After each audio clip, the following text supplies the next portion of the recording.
তো আমার এলাকার যারা মানুষ তারা ইচ্ছা করলেই কিন্তু আমাকে ত্রয়োদশ জাতীয় সংসদ নির্বাচনে আমাকে এখানে নিয়মিত আসা যাওয়ার সুযোগ করে দিতে পারেন।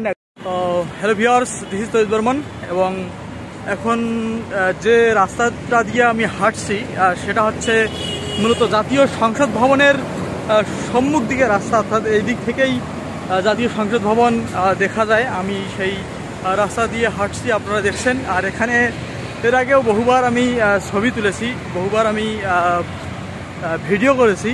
তো এই সেই রাস্তা যেটা দিয়ে আমি হেঁটে হেঁটে চলছি সংসদ ভবন যে দেখা যাবে যে সরাসরি, অর্থাৎ এই দিকটাতে, সেখানে নিয়ে যাওয়ার চেষ্টা করছি। আর আমি মূলত এখানে আজকে যাব হচ্ছে রক্তদান করতে, ডোনেট ব্লাড সেভ লাইফ।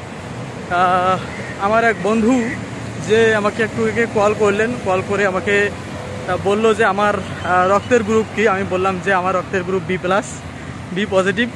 তো সে বললো যে তাহলে তুই তো ধরা খেয়ে গেছিস। সে কেন, কী হয়েছে?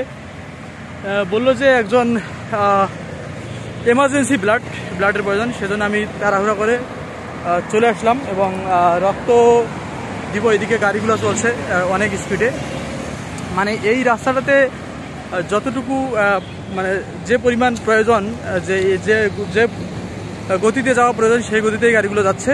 মূলত এখানে একটা নির্দিষ্ট গতি নির্ধারণ করে দেওয়া হয়েছে।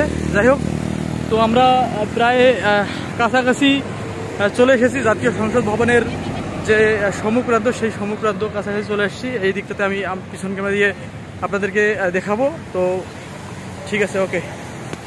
তো আমরা দেখতে পাচ্ছি এই যে জাতীয় সংসদ ভবন, একবারে দেখুন কত কাছে।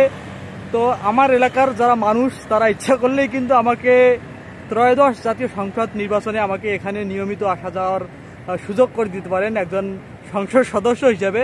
তো আমরা দেখতে পাচ্ছি সেই জাতীয় সংসদ ভবন, যেটি বাংলাদেশের যে গণভবন, অর্থাৎ গণপ্রজাতন্ত্রী বাংলাদেশ সরকারের মাননীয় প্রধানমন্ত্রী যে ভবনে থাকেন, সেই গণভবনের পাশেই, অর্থাৎ আসাদ গেট। সেই আসাদ গেটে নেমে আপনাদেরকে এখানে পায়ে হেঁটে আসতে হবে। এই যে দেখতে পাচ্ছেন জাতীয় সংসদ ভবন, এবং লুই আইক্যান তিনি এই জাতীয় সংসদ ভবনের স্থপতি, এবং 215 একর জমির উপর নির্মিত এই জাতীয় সংসদ ভবন আমরা দেখতে পাচ্ছি।